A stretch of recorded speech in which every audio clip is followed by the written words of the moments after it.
learned so much from that way of speaking about it. And the things that are at the core of it are that, we have to be historical, we have to be structural, and we have to be explicit. So like, let's stop calling it underprivileged people. Let's just say that these are people who've been structurally disadvantaged due to poverty, segregation, redlining, all of the ways. So let's be explicit about what that is versus, saying all these code words for things that don't really mean anything, right? And so I think that that's been a really powerful way that the health center has been a part and a core part of this work that's happened in the movement.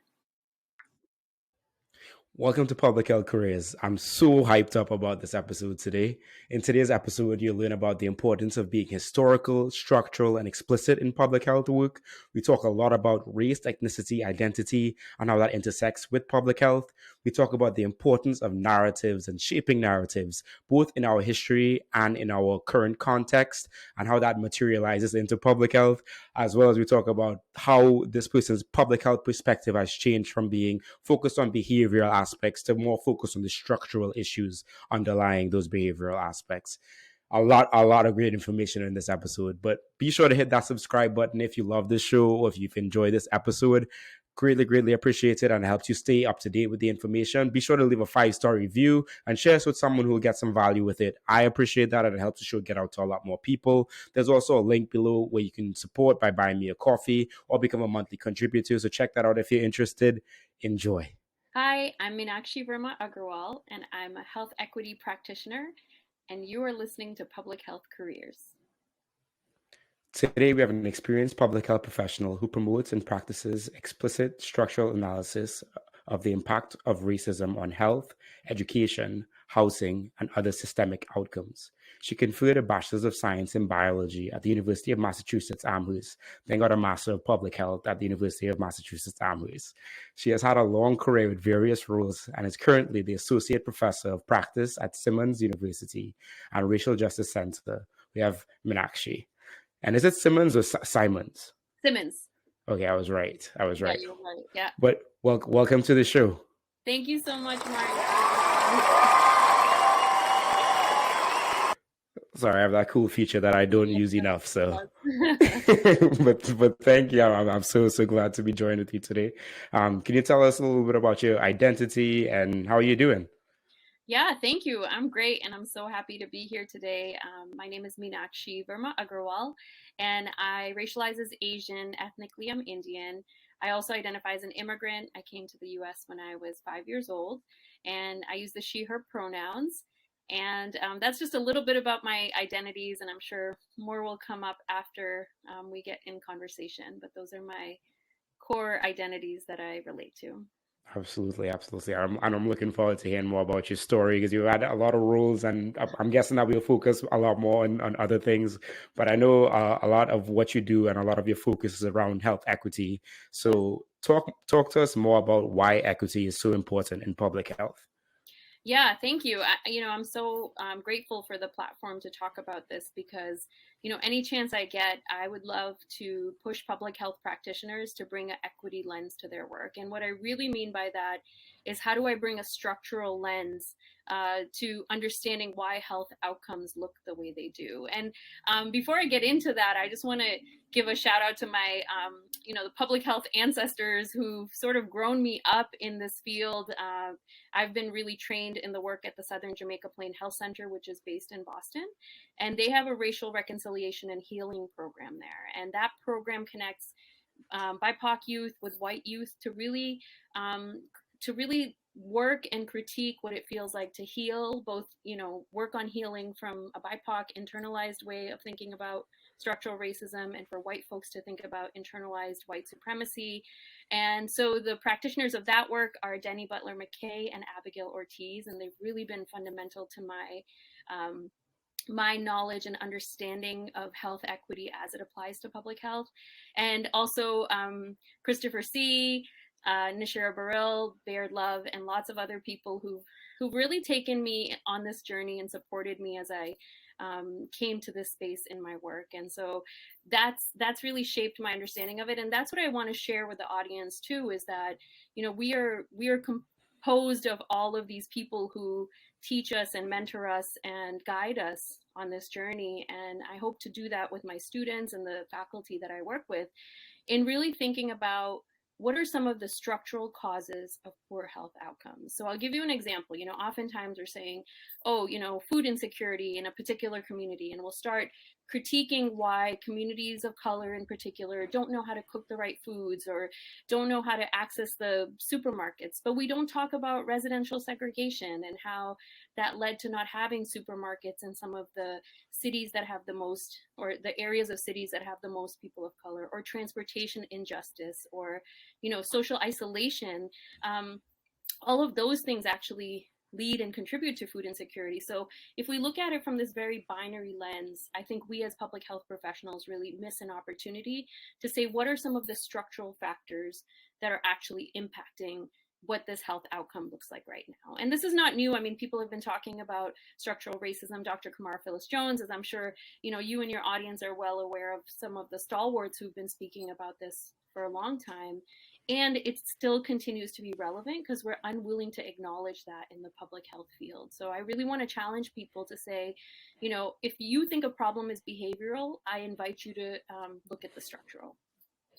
I love that. Love that. And I think that needs to be said more often and echoed throughout everything that we talk about in public health, because a lot of times, and I think like this is a big differentiator a lot of times between like disparities and health inequities, is that the inequities were built into the systems that exist around us and that we have to interact with on the daily. So yeah, I appreciate you sharing that. And we definitely have to always look at the structural ways that we can improve society, because as we know, behavioral ways, they just aren't as impactful. And right now, in the circumstances that we are in right now, we need some larger scale impact, and we know that happens at the systems and the policy side of things. Yeah. Yeah. Do you want to add to that? Yeah, I just want to say that it happens in systems and policies, and it can also happen in very small ways. Some of the work that I've learned from is also Adrienne Marie Brown and other, also even Bell Hooks talking about this from decades ago, is that like if we get wildly intersectional and start thinking about all of the smaller ways that we can begin to impact change, it starts to feel a little bit better sooner. I think capitalism always invites us to say, okay, how can I go big with this thing that I'm doing? Whatever it is, whatever your intervention is, whatever your public health solution is, go big or just don't do it. But like we really say in the training that I've had, is that what are some of the small ways we can begin to shift? Can we check in with each other and say, what's your energy level right now before we start talking about racial justice? How are you feeling that we just had this very difficult and uncomfortable conversation about racism? So if we change the way our relationships are, we are more able to change the way structures and policies work, right? And I think that's where we get caught up in the tenets of white supremacy culture of either or thinking, or perfectionism, or worship of the written word. All of those things really hold us back and create these binary systems that prevent us from thinking, more from a collectivist or mutual aid type of society. Yeah, I appreciate you sharing that. And it just always reminds me of like working with tribal communities. And if you ever work with a tribal community, you know how important that relational aspect is, and just understanding that things take time, and the perspective of like just doing work that is impactful on like on that saying, like those small impacts that just add up after for a long period of time. And I think that's really important that you highlighted that, and I'm glad that you mentioned that. And again, it leads us into the other question, like, what does public health mean to you? Yeah, oh my goodness. And that, I would say the what it's meant to me has changed so much over the last 20 years from when I got my degree to where I am now.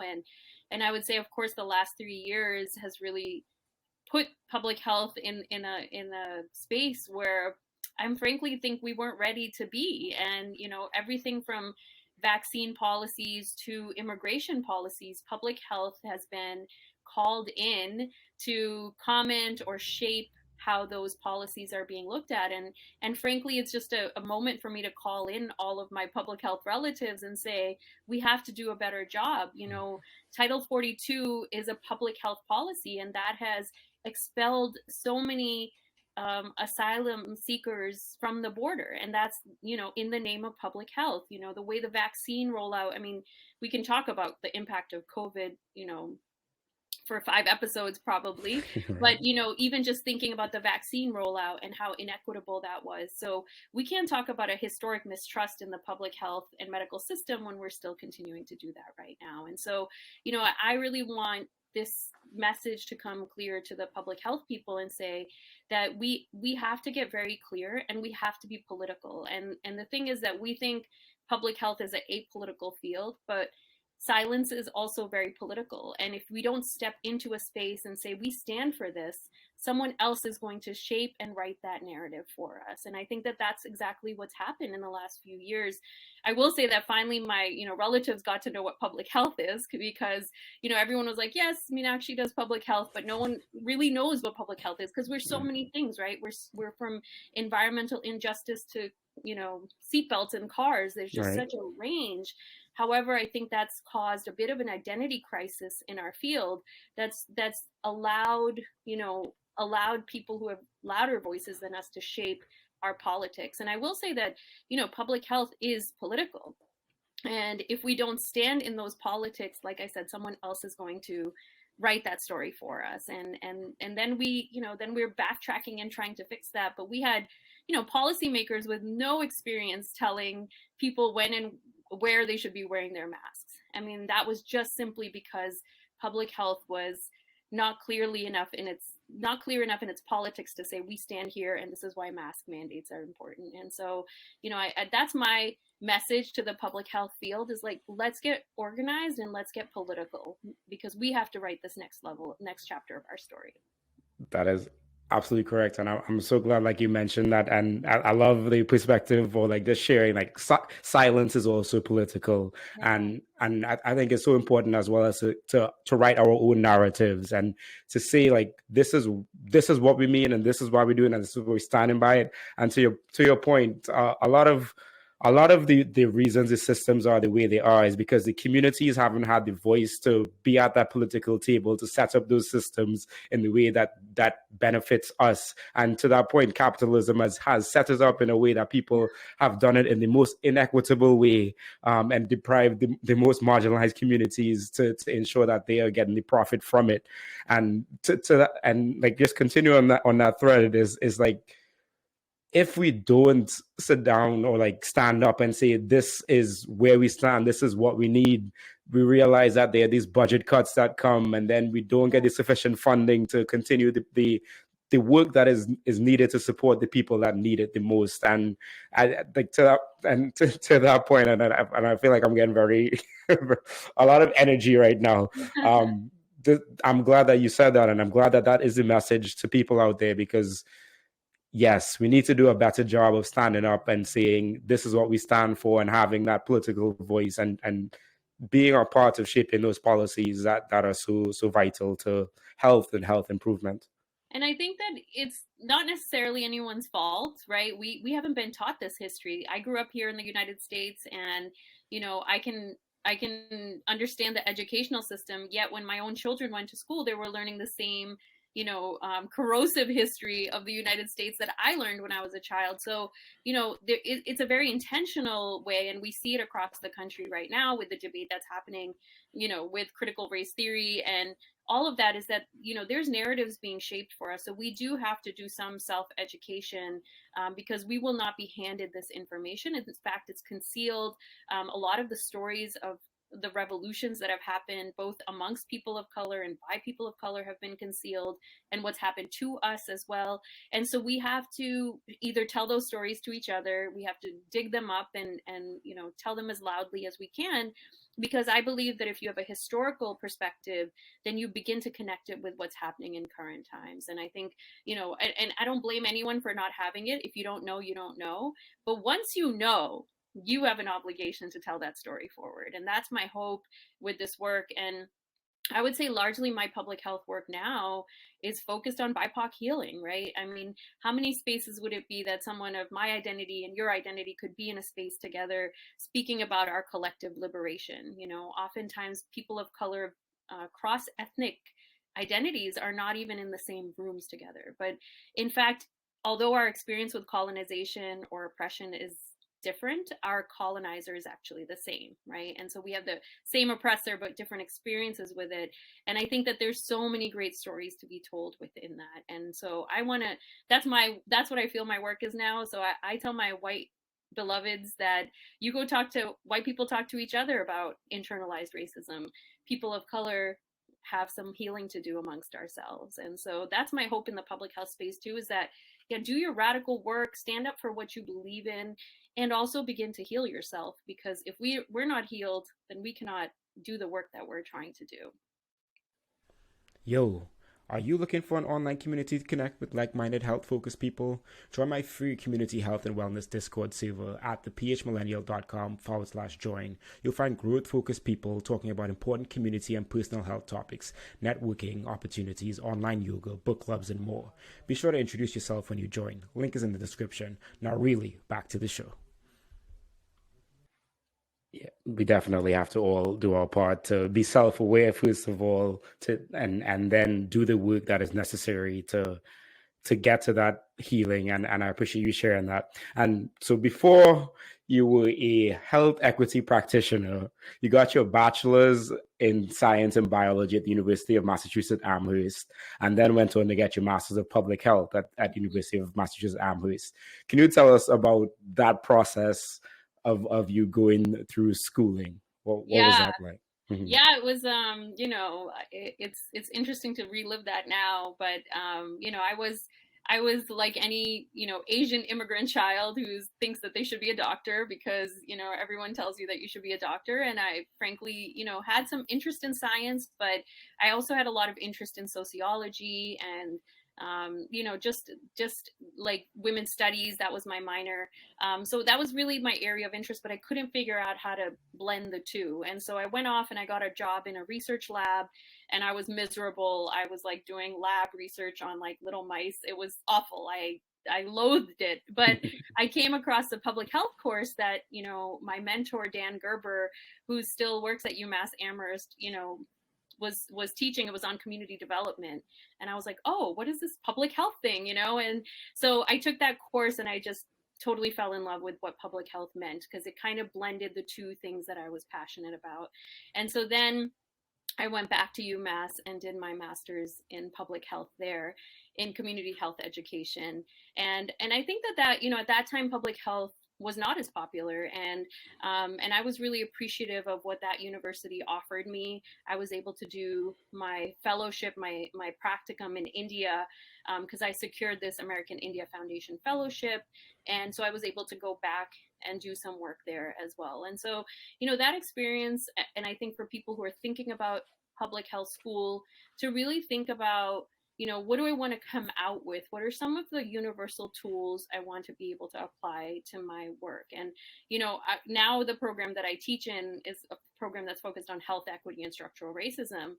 And what I tell my students is that, you can apply a health equity lens to everything from epi to biostats to policy, right? So what kind of framing do you want over your MPH, and to think about the programs that you're thinking about in that way. And so I think, I think it gave me some very preliminary tools with how to think about the kind of work I wanted to do.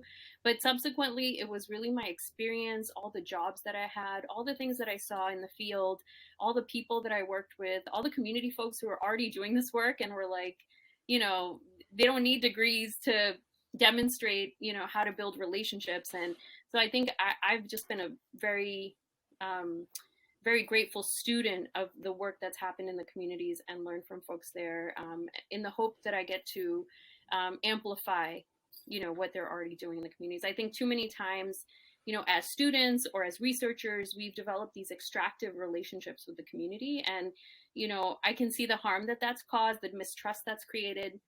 And so my goal, especially now in academia, is how do we have these non-extractive, mutually beneficial sort of relationships that in which space I can elevate the role of the work that's happening in the community.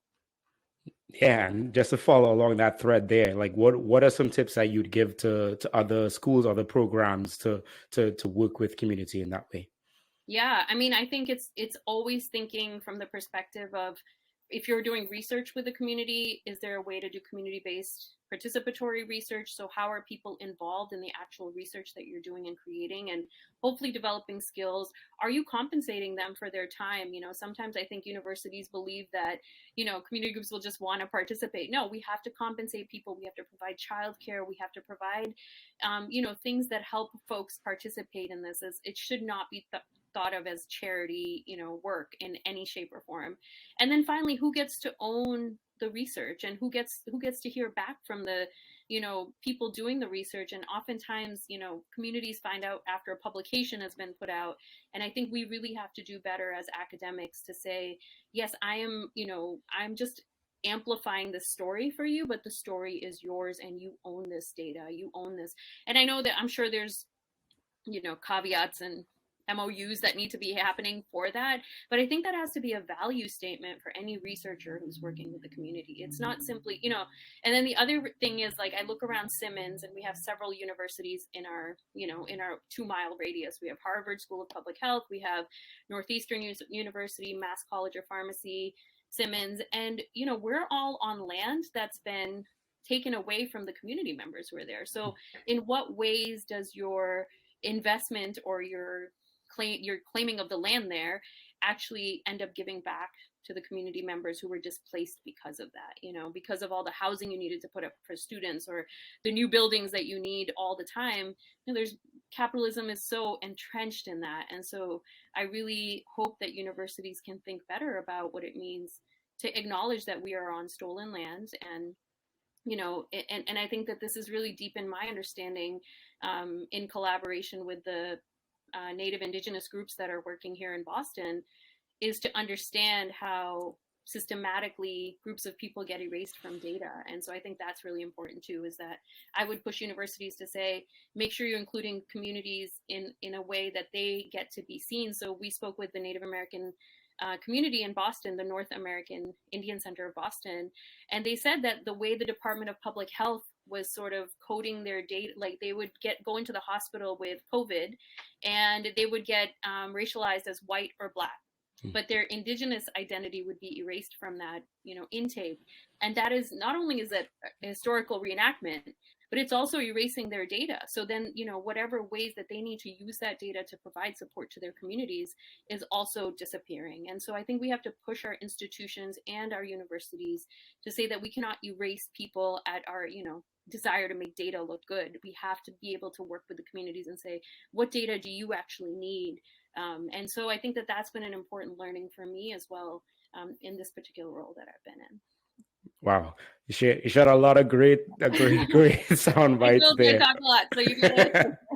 No, but I love it. I love it. And like the stolen land part got really real for me when I moved to Alaska for my fellowship, and just how like acknowledging the land was very, very a norm in a lot of situations, as opposed to when I was in Florida, it was not the case. And I love the point of you talking about that data, and how data is like just disappears in that way, because that's not even a perspective that people think about.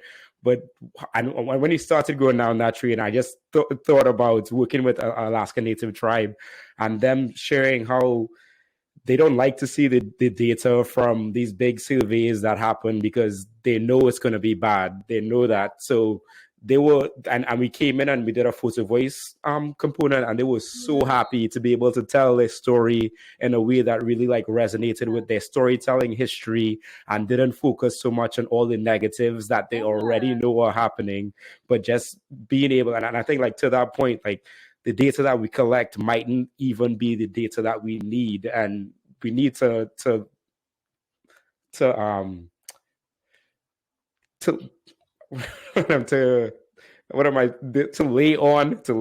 rest on like the indigenous knowledge and just way of doing things. Because if it's one thing that we know right now, the way that we are doing things is not being functional to help many people. So I agree with you, and I think I love that you shared that, because recently been working, my colleague Christopher C is in the Yukon in And just hearing from the Canadian perspective, it's so good to learn from the way other people are doing this work, is to hear about the land acknowledgement and how meaningful it is, and how integrated it is into everything that's done. And I'm sure there's work to do. There's never not work to Right. do around Right. that. But I think that's another thing that we could do better. I've seen land acknowledgements that are just like brushed off and said in 2 sentences, but what does it mean to deeply honor that land, and what it means to name the people whose land has been taken away. And Right. so I think it is really powerful for us to learn, and like you saying, sharing that geographical difference is something that we truly see here. And also to speak to the joy, as you're talking about photo voice, I also worry about some of our students of color in our programs, because all of the data is so heavy, right? Like, we're Mm-hmm. always talking about infant death and maternal mortality and how that impacts like the most marginalized people, and over again, that's where our data is. And so I'm like, okay, do we really need to keep, don't we know this already? First of all, don't we all know this by now? And second of all, that kind of alleviates the responsibility of our white siblings in this work to say that the harm is, happening as a system. So of course people of color are bearing the, larger scale of the marginalizations, but white folks are too. Mm-hmm. Like our infant mortality rate, our maternal mortality rates are abysmal. Like Right. the amount we spend, Right. compared to other countries, and the date, and the results that we have. Having babies is a bellwether of a healthy society, right? Right. Healthy moms is a bellwether of a healthy society. And if we can't figure that out as a public health space, then we have to reevaluate, and we have to go back and see. Sometimes we say that the solutions are at the margins. Design your program at the margins. But recently, I've been thinking, and I think Bell Hooks probably has said this, is that our solutions are at the edges of resistance. And so where is the most resistance happening?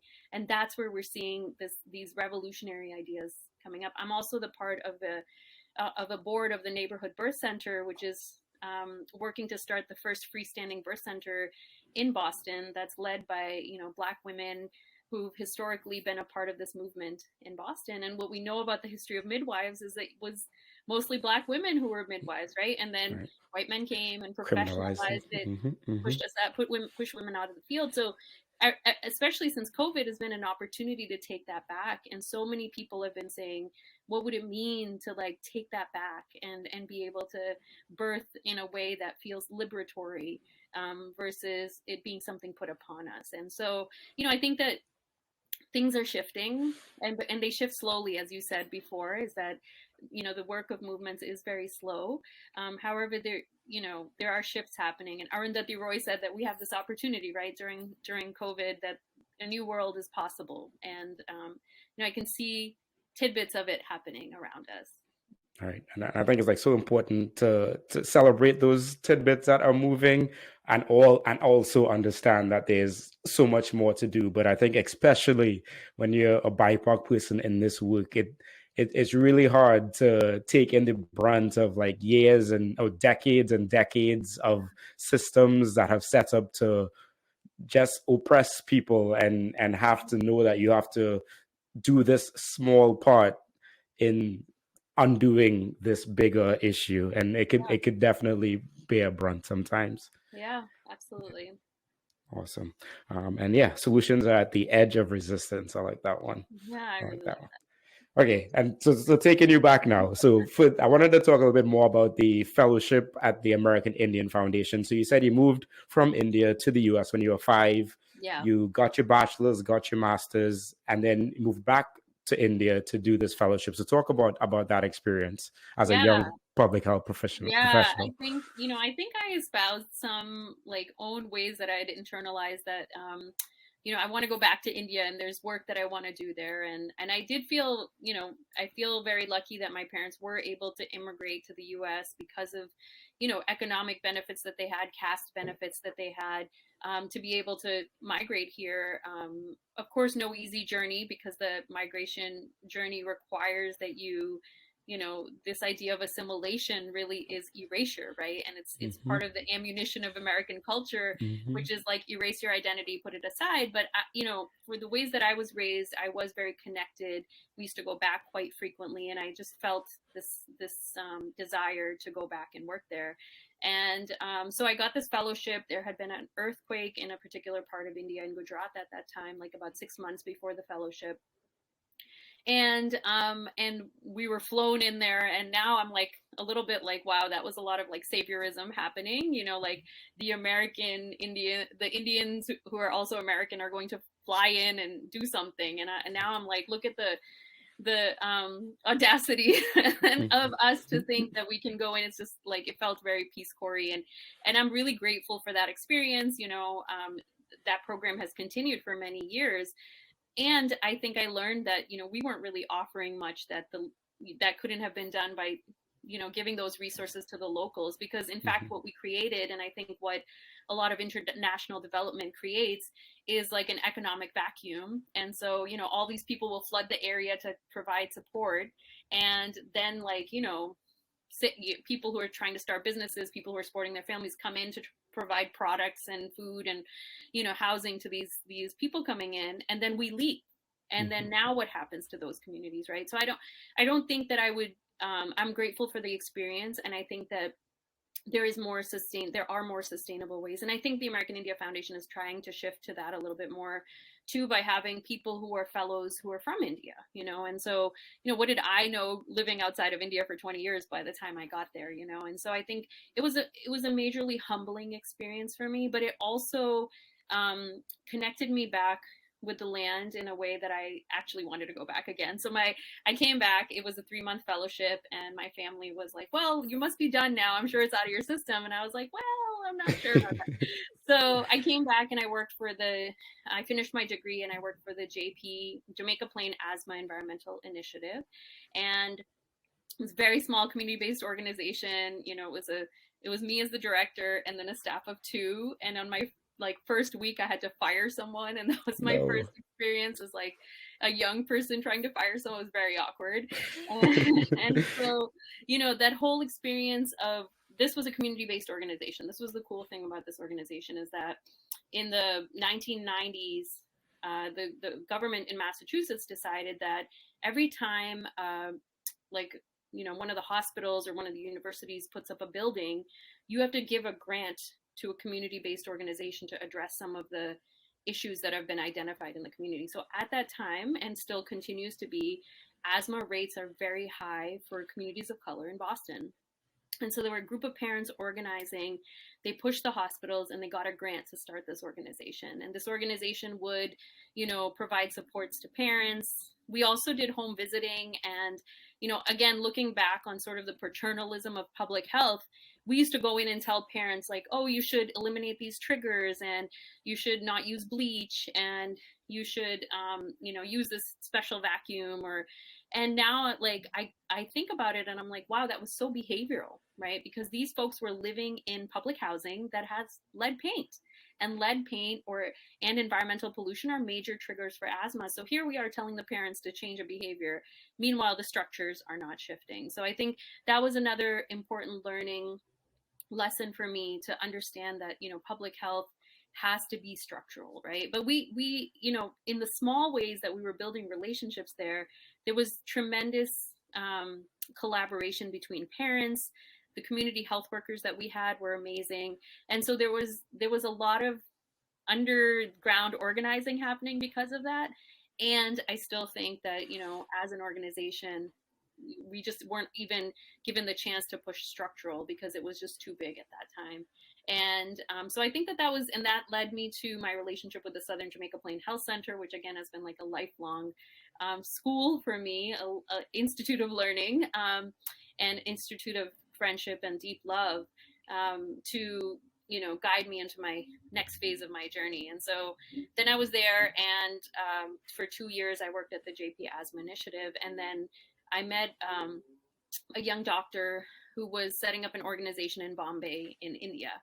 And, I told him, I want to volunteer. I can help you fundraise or something like that.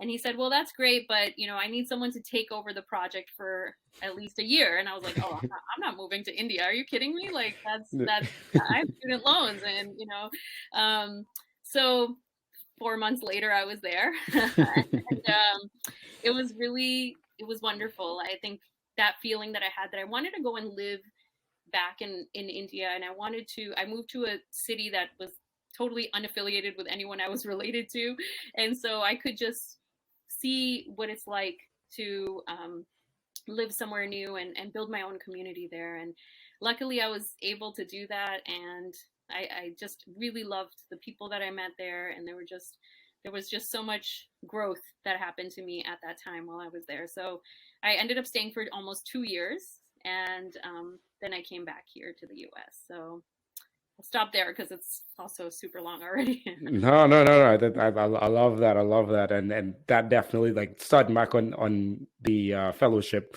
I definitely hear a lot of that in people's reflection in their work in global health, quote unquote. Yeah. Just realizing that how things are set up in a lot of ways are not sustainable or not beneficial for the community. Yeah. Um, yeah, so understand that, and And I just yeah. add to that is Hmm. that, in global health too, we always name the colonized, but we don't name the colonizer, right? Like, we were talking about India, like I loathe the term third world nation, right? Because it's like, Hmm. who put you there? Who put us there? Who extracted our resources and Right. our people? And so that just is really, so I tell my students, let's name the colonizer and say that, because this country was formerly colonized, it's going to take time to get to that growth period that we're expecting it to be, and so Right.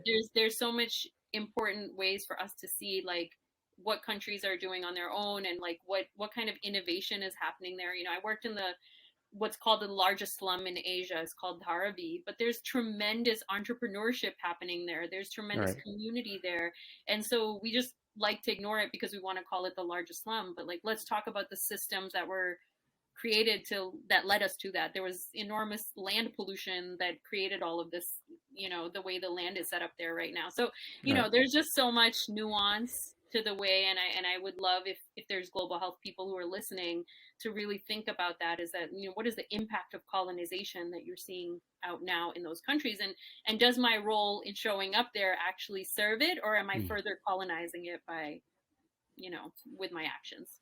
Yeah, that absolutely is a question that everybody in global health should be asking themselves as they do that work. But I think it's so important just to understand that perspective. And there was something else I was going to say that I can't remember. Let me see. Um, Something good too. Oh my God. We're gonna. Come back. We'll come back. Right. We're talking about global health. We're talking about. Oh, yes.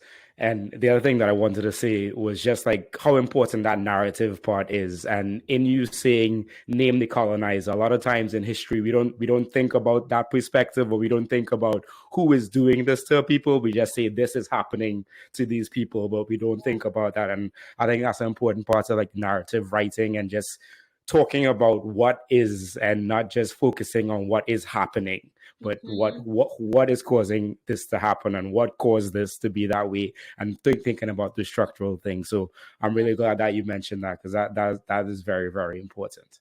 yeah. Yeah. And what was, like, just talk quickly on, like, what was that difference like going back to India to work at this organization and lead the organization? What was that like? It was really hard, and it was really wonderful. I speak Hindi, so I was lucky that I was able to navigate with the language there. But of course, the local folks are like, yeah, I consider myself to speak it pretty well, but of course, local folks could, you know, fish me Pick out you up. easily. Right. Yeah, so, of course, I'd be like, oh, I paid, 100 rupees for this. And my friends would be like, well, that was worth 10 rupees, So Right. it, Right. it was part of that. But I did, find my own voice in many ways to be more independent. I was at a stage of my life where I was, hadn't really lived outside of Massachusetts. And so I was taking the local trains everywhere. I was, hanging out and meeting with local folks as well as people who were moving in from other countries. I made some really, really close friends that I'm still in touch with right now. And so I think that experience was really valuable for me, because I saw also, our program recruited volunteers from all over the world. And I saw that, how we can also have such, you know, so many ways our identity is shaped by our environment. And so Hmm. I had young, Indian folks who grew up in the US come to India. And if they couldn't speak the language or they were from a different region, it was really interesting how one could feel disconnected from the land. And I think that for whatever reasons, there were many folks that came that their parents said, we're not going to teach you our language. And, that makes me think about how painful erasure and assimilation is. But they're like, we were growing up in rural Ohio, like we could not speak the language because there was like racist incidences happening right outside our door. So Right. almost became a function of survival. But like Right. it cost them something, so that when they came back to India, they were like, well, I can't communicate. I mean, of course, everyone's like, so many people speak English in Bombay, so it was a little bit different. But I think that there was a real realization that it shifts, your identities shift based on where you are, in a way. And so some folks like feel that they're not, white enough to be American, but not Indian enough, and too American to be Indian. And so there's all this like other sort of work that we have to do to take back our own identity in whatever shape or form that means, and who gets to claim it, right? Who gets to Right. claim that identity, and who gets to be a part of it. So I think it was an important experience. Riding the local trains was my favorite experience. I Right. think Right. that's like so many times that you're on a train that's like, rocking back and forth, and you're passing over the same like stream every single time, and you're seeing the same people. And I traveled in the women's compartments, Hmm. because they had separate compartments for women. And oh my goodness, the kinds of fighting, the gossiping, Hmm. the chopping of vegetables so that they could go home and cook, crying, laughing, singing. Like I think it was really amazing to participate in that and be a part of that community. And then like you really have to shove your way onto the train, and like, after getting pushed aside and being like nice and excuse me a couple times, I had to like find my strength and push my way onto the train. So all of those things I think were important learning experiences. Yeah, yeah, those cultural experiences. I actually I've also been on a train in Bombay, India, and I had to Yeah, run. I had to run to get onto the train, and then yes, it's like a lot of pushing and scream and just to, when to you think there's no space, like then you make like no. a little bit more space for that next person. Yeah. Right, right. It, Oh, it never it truly is. mind It truly is amazing, and everyone should experience that. It is a different life. But I think like going back to the point of identity and how cultures or people coming to assimilate or immigrate to a new country, like a lot of parents, they're not saying I'm not teaching my kid this because I don't want to teach them. It's because they got made fun of this, and like there were that. just so many negative feedback loops that happen whenever they were in this society, and they're like, I want my kids to have a better life, so let me not talk about that. But then it goes back to who are those kids and that identity. Yeah, there's Yeah. a whole intersectionality of that identity and why those things happen. So yeah. Yeah, some of the work that I'm doing with my colleague Christopher in Canada is like, how do we reclaim, those parts of ourselves that are part of our identity, while also critiquing the systems that are actually impacting that. So we did this session at Race Forward, which is a conference that happens every 2 years, facing race through Race Forward. And we did this session called "How Do You Cook Your Rice?" And we had such a lovely conversation. It just became a storytelling thing, right? Like I can see from the smile on your face, like everyone has a story about how they cook their rice. And one of the things that we said was that we can at the same time reclaim our culture and like make our rice the way we want to make it. And and like if your reclamation is connected with some form of oppression, then we have to address that. So like if, for example, your only memory of someone cooking is who was in the kitchen is a mother, grandmother, or female identified person, then we know patriarchy was operating, right? Or in the case of India, like casteism is operating, and who's allowed to be in the kitchen and what's considered pure and all of that. And so if we're reclaiming without critiquing these systems and trying to, redesign this reclamation, then it's not really happening in the way that it can be. And so I think there's so many of those. Like, we can talk about food, we can talk about culture, we can talk about, writing, we can talk about language. There's so many different nuances, and yet it's layered with these systems of oppression if we choose to identify that. And so that work's been really interesting because we can reclaim it. There's power in reclaiming, and we don't need to accept the same systems of colonization on top of that it comes with, because patriarchy hasn't served men at all, right? Like, what a loss if a man can't go into the kitchen and cook a meal for himself or his family members. That's actually a loss, right? And so if we think about it that way and understand the layers of these oppressions on top of that, we may even have even more beautiful reclamation than we had ever imagined. Right. If a man can't share his emotions and feel supported, so many things that we need to like change the narrative on, which I think is like going back to a lot of this. Okay, so there are a lot of positions that a lot of roles that you had before your current positions. The first one that kind of stands out to me right now is the program officer role at the Desh Pandei Foundation. So how do you end up there, and what was the thought process getting into that role? Yeah, I think, so I had been back in the US for about 2.5 years at that point, almost 3 years. I came back in 2006. And then, I was working for the state, and this opportunity came about. Is this family foundation wanted to create a fellowship program, which was very similar to the work I was doing for UVSR, and asked me to come onto this role. But they were working in a different part of India. They were in Karnataka, in a place called Hubli, which was considered a second-tier city. And so I was invited in to create their 1-year fellowship program. And so then they recruited people from all over to come and work with organizations for 1 year in these other cities. And so I went to India probably 10 times in 3 years or something, or 2.5 years. It was a lot of miles, and I got to know the United menu of offerings very well. And it was different to go back in that capacity, to fly in, do some training, spend time with family, and then come back.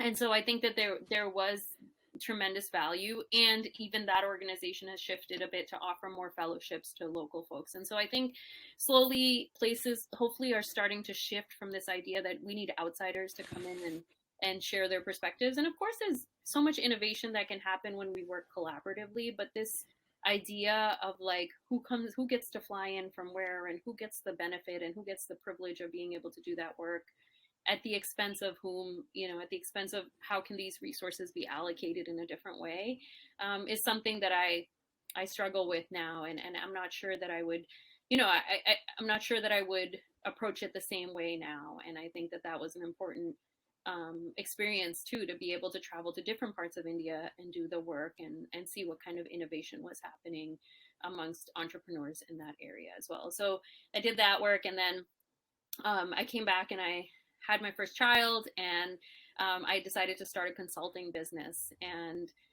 in that consulting business, I was doing grant writing, and then slowly over the years that morphed into more of racial justice consulting work. And I got deeper into that work over the last at least 10 years. And that sort of brought me to a point where I was asked to create a course for Simmons University. And it's a travel course for students. So our program is virtual, but the students travel to Boston for this course called Racism, Oppression, and Health. And in that course, we brought in community leaders, we brought in activists to come and talk about how are they applying a racial justice lens to their programming. So we had a racial justice foundation called Haymarket People's Fund, which does explicit racial justice grant making. We have the Southern JP Health Center, which was of course featured there. We had the North American Indian Center of Boston. So we invited in all these partners to come and talk to our students about the actual work. The work is the work, right? Like, so you can say we're a racial justice organization, but what does that mean in your work, right? How are you actually trying to shift the way you do things in your work? And so I think that that's been a powerful experience for students. We also do a lot of internalized work, like how do BIPOC work with each other to begin to heal? How do white students address white supremacy culture? And then we come back together in that space. We meet some local organizations that are doing like land trust work. And so that's a 3-day experience. So I was invited to create that course. And then while I was creating that course, this position opened up, and I was and I was able to get this position. So that's how I ended up being an academic. But this actually goes back to my parents immigrating. I never saw myself as a professor, but when my parents immigrated, they were both professors in India, and like they ended up changing their careers when they came to the US because of hello colonization. Your degree is not valid here. Mhm. So they ended up changing careers. So I found myself sort of coming into a little bit of a circle, ending up in academia at that time. So that's how I ended up at Simmons. Yeah, thanks for sharing that. And I like the point of like there are just different ways to operationalize racial equity in people's work, and that course must be fascinating for people to like actually get like that hands-on information from people in the field doing the work in different ways, and sharing that, and like being able to ask questions is probably very, very invaluable. So yeah, shout out to you for supporting the creation of that, and leading you Yeah, into your current role.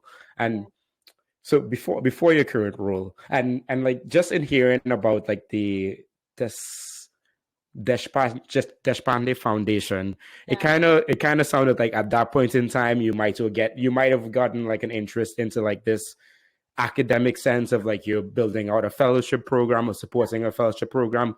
Was that the train of thought, or like, and like what was your train of thought like coming? Because what were you thinking before you built out this course for Simmons? Like yeah. what were you thinking you wanted to do, or like what were you doing, and then how did, well, you explained like how you got into the role, but to talk more Yeah. about like right before that kind of. Yeah, right before that, I was hustling. Like, when you're consulting and you're doing your own business, you're looking for gigs, right? And so, before the Simmons gig, I had taught online on an asynchronous course for UMass Amherst, actually. And the first time I did it, it was terrible. I did a really bad job, and so that was really important. And I tried it again. I got a lot of feedback. I met with the Center for Faculty Excellence, and I learned how to translate my in-person facilitation tools into an online space.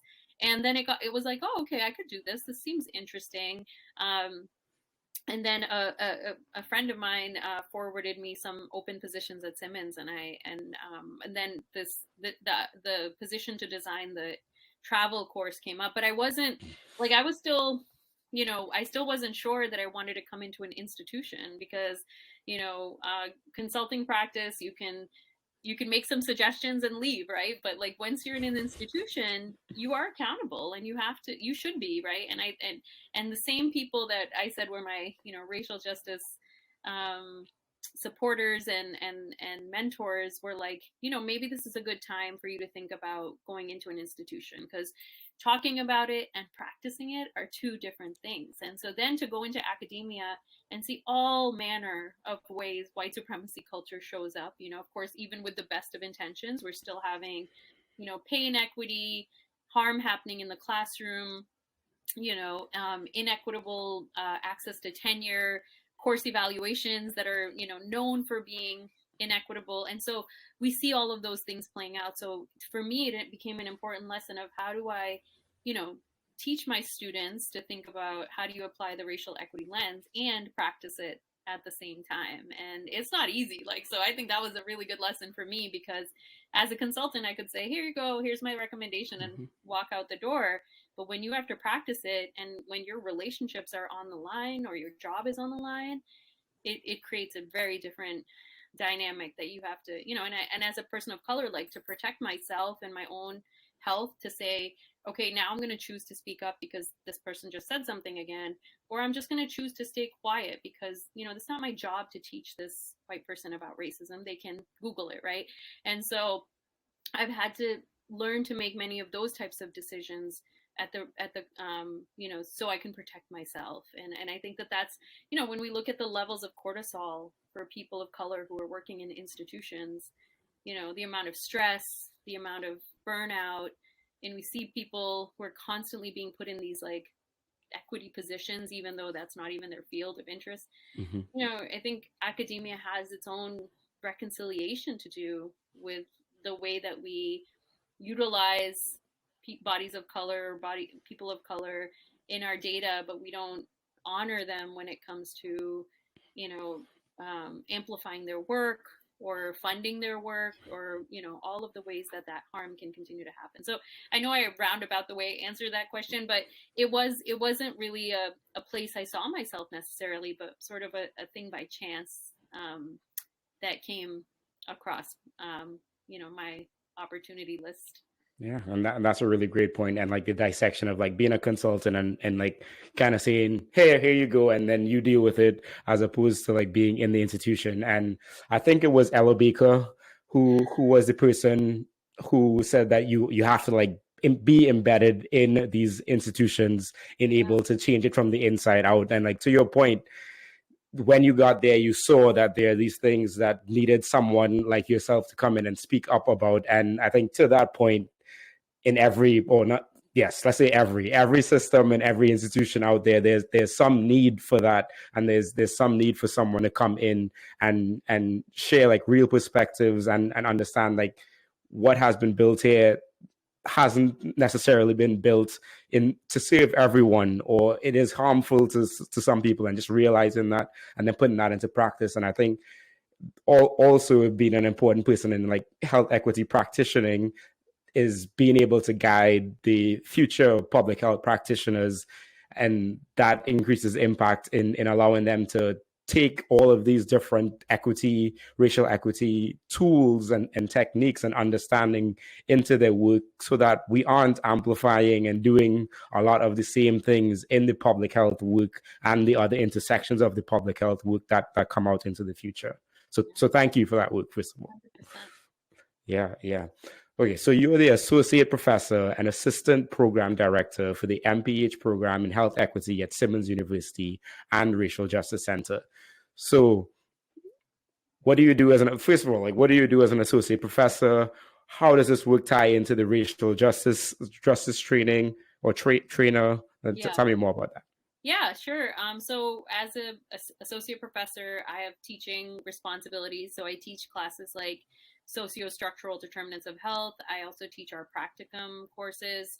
And I also taught a undergrad class this year on racism, health, and storytelling. And so that part is the teaching side. And then I also have administrative duties as the assistant director, which is admissions, marketing, also building up our alumni network, social media work. So it's lots of other different things. And so that part's been really fun. And I think for the most part, the ability to do several different things has been beneficial, because I love to teach, but I also like to make connections and bring in like community partners to be able to access public health education. So we had some scholarships when I first joined. So we were able to bring in community members who wanted to get their MPH in the program, so they were able to access higher education through the scholarships. And so I think that's what it kind of looks like on a day-to-day basis. Of course, we have accreditation responsibilities, departmental responsibilities. But one of the coolest things about being in the academic space is the people that I've been able to meet, especially the BIPOC faculty members who are doing really, really interesting work, but also, people that I can build community with. So last year there was an opportunity for a fellowship that I applied for on campus. And this fellowship allowed us to have BIPOC writing time together. So I wrote an article about, the myth of the American dream and how it's actually a generational nightmare, because, folks come to this country seeking this idea of the American dream, which has shifted multiple times, multiple ways. And, what you end up with is like having a loss of your cultural identity, having to assimilate, wearing out your body, all of the things that happen, and how we can be protective against that by speaking our language and eating our foods and dancing to our songs and, doing all the things that are preserving ourselves and our health. And so that chance to work with these folks that were also writing stories about their lives and their scholarship was just so tremendous, and such a great support system. And so I really love that space. And so those are the spaces that I really, and then we also do that with students. We create affinity spaces. So BIPOC students participate in affinity spaces, while the white students also participate in separate affinity spaces. And that means that we're actually doing the work to address how racism has become internalized with us, and how does colorism get in the way of us having cross-ethnic experiences, being able to tell each other our stories and share those stories. So I think, that opportunity in academia has been really tremendous, and I really love that. Yeah, and I appreciate you sharing that, and I'll definitely link that article. It's Interesting still in a stuff. draft. It's still yours. Okay, I will share well, it once it's ready, but I'll when share it my writings with you. yeah, when it is shared, you all will see it somewhere on my platform. So just be sure to look out Thank for that.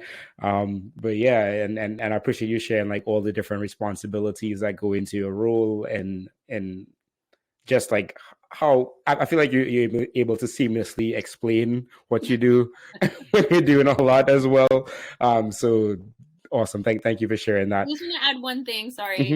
you can No. cut me off whenever. But one of the things that I really value about this role is hearing from BIPOC students who are like, "Wow, it's really great to see, an Asian woman or a woman of color in this particular role." And because frankly, you don't get to see that in academia very frequently. And so, I was really struck by that when a few students mentioned that to me, is that, like, what does it mean? What does representation mean in this context, and what does it mean for me to be a woman of color, to be speaking explicitly about racism in a program like this, in a academic environment? And I took that very seriously, and I took it to my heart, because I'm like, wow, then this means that they can imagine themselves here, and that we have to continue to create these spaces for us to be able to be, just to be able to be in those spaces, because we have not been able to have those opportunities in the past. So I think that that's the one other thing I would add, is that and of course, like, that is distribution of work is inequitable. Faculty of color do way more student mentoring, there's like, but and however, I feel that, like, that part of the work has been very special to me.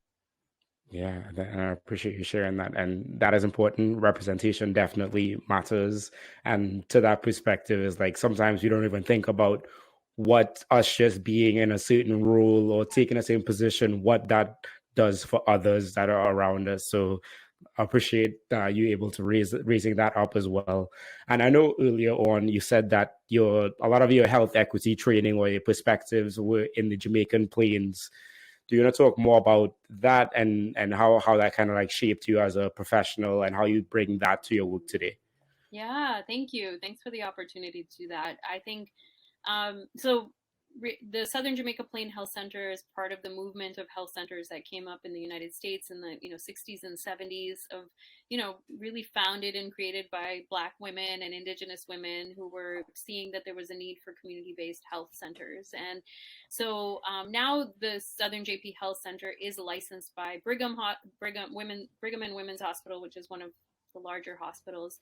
However, they've been able to maintain a certain identity as an organization that pushes racial justice, reconciliation, and healing. At one point is through the program with young people, where they bring in white youth and youth of color together to be on a journey over a year's period of time. They have BIPOC faculty, they have white faculty, and they're really getting to the core of the internalization. And for these young people to hear someone say that, I've internalized, racism in this way, that I was afraid to wear my cultural clothes when I went out, or I was afraid to speak my language.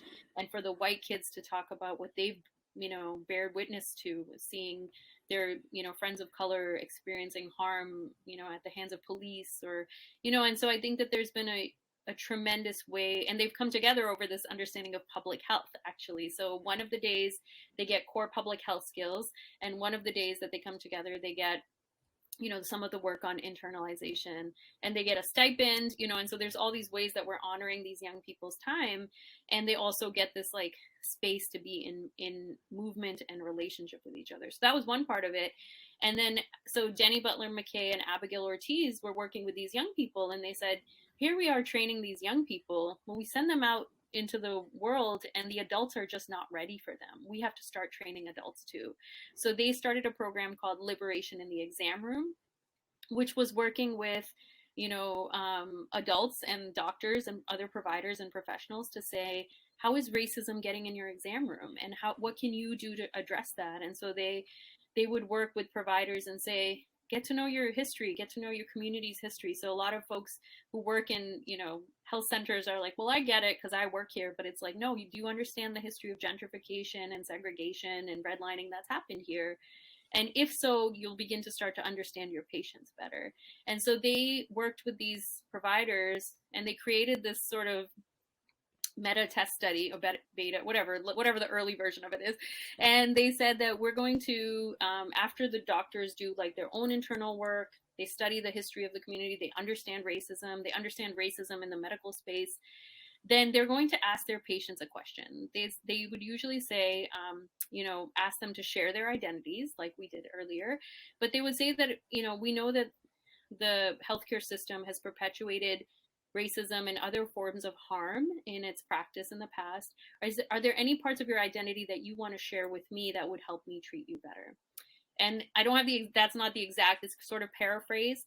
However, providers reported having better relationships with their patients. So someone might, and it was asked to everybody. So, it wasn't just for people of color, it was asked to everybody. So people would be able to share their identities in different ways with their providers. And like, imagine what it means to be seen that way, right? And so they did this liberation in the exam room. Then they did an adaptive leaders for racial justice program. So they've been the health center has really been at the forefront of thinking about how do we, work with youth and get them to address their, how to work and address racial justice and work on racial justice. And then how do we get the adults who are like supporting them and bringing them into the movement to also understand it and support it so that the young people aren't left out on their own. And so I think it's been a really powerful intergenerational way of thinking about what the movement needs to look like. And I've learned so much from that way of speaking about it. And the things that are at the core of it are that, we have to be historical, we have to be structural, and we have to be explicit. So like, let's stop calling it underprivileged people. Let's just say that these are people who've been structurally disadvantaged due to poverty, segregation, redlining, all of the ways. So let's be explicit about what that is versus, saying all these code words for things that don't really mean anything, right? And so I think that that's been a really powerful way that the health center has been a part and a core part of this work that's happened in the movement. Yeah, and going back to that part about the narrative and shaping the narrative and just how important that is. So I'm going to ask you the Furious Five questions in a bit, but a little bit earlier, you said that your definition of public health has changed over your 20 plus year span of being on working in public health. So can you tell us a little bit more? And I know you just explained what public health means to you now, but what did public health mean to you before, and like what were some maybe fundamental moments in your career that kind of like helped you to shape what it is now?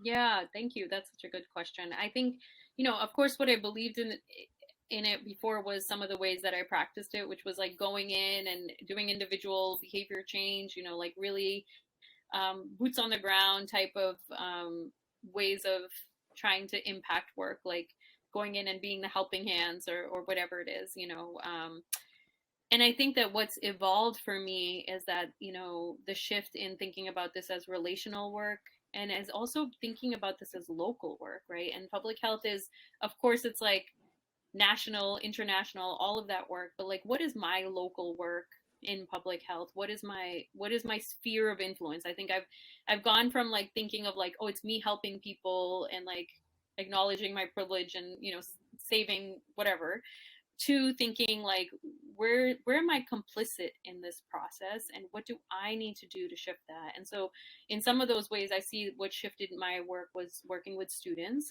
and learning tremendously from students. Is such a a learning environment that we co-created together, and learning from the students themselves, and that informing my understanding of what public health means. And then again, being explicit, historical, and structural has helped me really understand what public health should be and what we should aspire to be in public health. Is that we are not the handout charity type of work. We are like, we're the people who instituted fundamental laws on environmental justice and all the like healthcare and community health workers. Like, there's just so much revolutionary work that happened because of public health. But I think we somehow get seduced back into this idea that we are like a charitable model. And I think that that has to shift. Like, I don't use the word that I'm serving this community, because in fact, they're in like I'm extracting from them if I'm thinking of myself in service to them, right? Like, Mm-hmm. I'm doing it for my own benefit in some way. So how can I be deeply in conspiracy with the kind of work that I want to be happening? And this impacted me, like, even beyond public health, and thinking about it sort of like all systems impact public health: education, housing, child welfare. And so I got involved in activism in my children's schools, because you could see the inequities playing out, everything from who are their teachers to what kind of curriculum they have. And so we've started a parent organizing group in the city that I live in to push for racial equity in the school system. So I believe that I think I've gone from this charity model to thinking about, like, where's my skin in the game? What kind of work do I want to be doing to make this small shifts in the systems of the relationships that I'm building? Yeah, absolutely. And I love that of coming together as parents, as I think that just as community, and Yeah. saying like, this is the issue, these are the problems, or this is the policy that we need to take down, and advocating for that change. I think that is more of what needs to happen. So I appreciate you sharing that example. Um, Yeah, and watch out, like, if there's moms organizing, you're gonna be in trouble. right, We may be exactly. tired, but we're still organizing. Exactly. And oh, before we get to the Furious Five, where would you like to see yourself in the future? Hmm. That's a good question, because the journey's been so different from anything that I had ever imagined. But I hope that I'm still in a place where I'm surrounded by and able to learn from and learn with young people and students in some field or capacity. I want to continue to be elevating the work that's happening in our communities, and however it evolves and whatever it turns into. So yeah, I'm not sure I see myself in a field, but I do like academia a lot. So maybe I'll be in that space, or maybe some other type of organizing space. But those are the spaces that bring me a lot of joy. Facilitation is always my first love, so I love having conversations and being with other storytellers. And yeah, so that's where I can see some fuzzy things in the future and see what it could actually materialize to. Love that. And I love when people talk about their future and like the impact that they're going to have as opposed to like a certain rule or something like that, Yeah, because it kind of constricts what is possible and what you can do. So look forward to yeah, seeing how all of that unfolds. yeah. Awesome. So moving on to the Furious Five, the five questions I ask all guests. Number Okay. one, what advice would you give to a student trying to pursue a career in public health? And I bet you get this question a lot. I would say, again, be historical, be structural, be explicit about whatever you want to be doing. So, but my advice is to really think about what you want, like, what are some of the skills you want to glean from being part of a public health program that can be applied to any field that you go in. So we had students who were passionate about GIS mapping. They liked it, they took the course, and then they were able to take it and apply it to their job. So think about the skills rather than the classes. What are the skills you want to take with you? What are the lenses you want to be able to apply? What are some of the critical tools that you would like to take with you? Because your field may change, but those tools are something that you will always have in your toolbox to apply to whatever field you're in. Great advice. Number two, if you were talking to someone wanting to get into your position, what advice would you give them? Oh,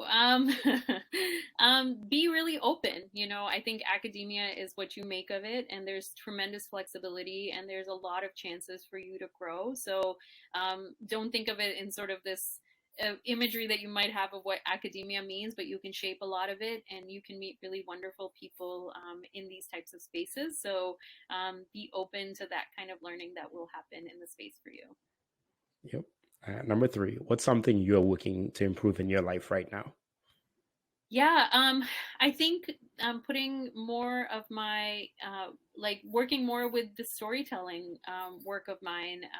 Even as talking to you today, like, I'm like, oh, how are you in Bombay? Like, I want to know more about your stories. And so Mhm. I think the more stories that we as people of color are able to tell each other, like, the more liberation that we'll feel. And the work that I did with Denny Butler McKay, she's also a BIPOC woman, and we've been able to share these stories that I don't think I would have been able to share with anyone else, about family and about culture and identity.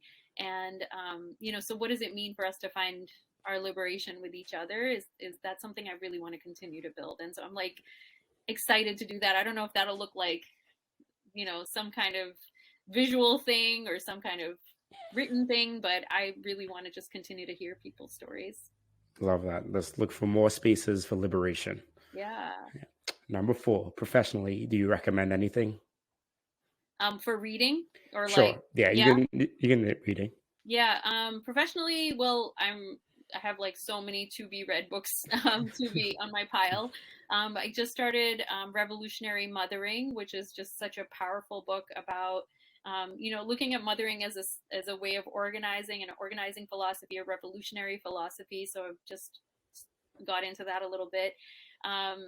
And yeah, I'll just say that one for now, but there's just so many histories that I've been reading about people who were, Chinese folks that immigrated here and how they were, building the railroads, and South Asian people like myself who came in the 1900s to be farmers. So I'm really into the history of the stories that haven't been told. So I think anytime anyone has a chance to read about that, pick that up, because those narratives are very powerful. Yep. And it just might change how you think about the world. So yeah. Absolutely. And last but not least, where can people connect with you? Oh, sure. So I'll share my email with you, Mari. So people are welcome to connect with me there. LinkedIn as well. My profile is there. But I'm happy to connect with anyone who wants to chat. And if any portion of this work resonates with you, just to shoot me an email, and I'll be happy to connect. So I'm open. Awesome. So check out the show notes if you're interested in connecting, and definitely go to LinkedIn to look at all the other experiences that we did not mention. It'll also be in the show notes, because there's a whole host of like great knowledge that Meenakshi has. So thank you so much for coming on and sharing your wealth of knowledge with us today. Thank you so much for having me. It's been an absolute joy to chat with you. It is my pleasure. Housekeeping items, everyone. Thank you so much for listening and watching to this. Be sure to subscribe if you have not as yet. Leave a 5-star review and share this with a friend. It really helps the show get out to more people. Hope you all have a great rest of your week. Peace.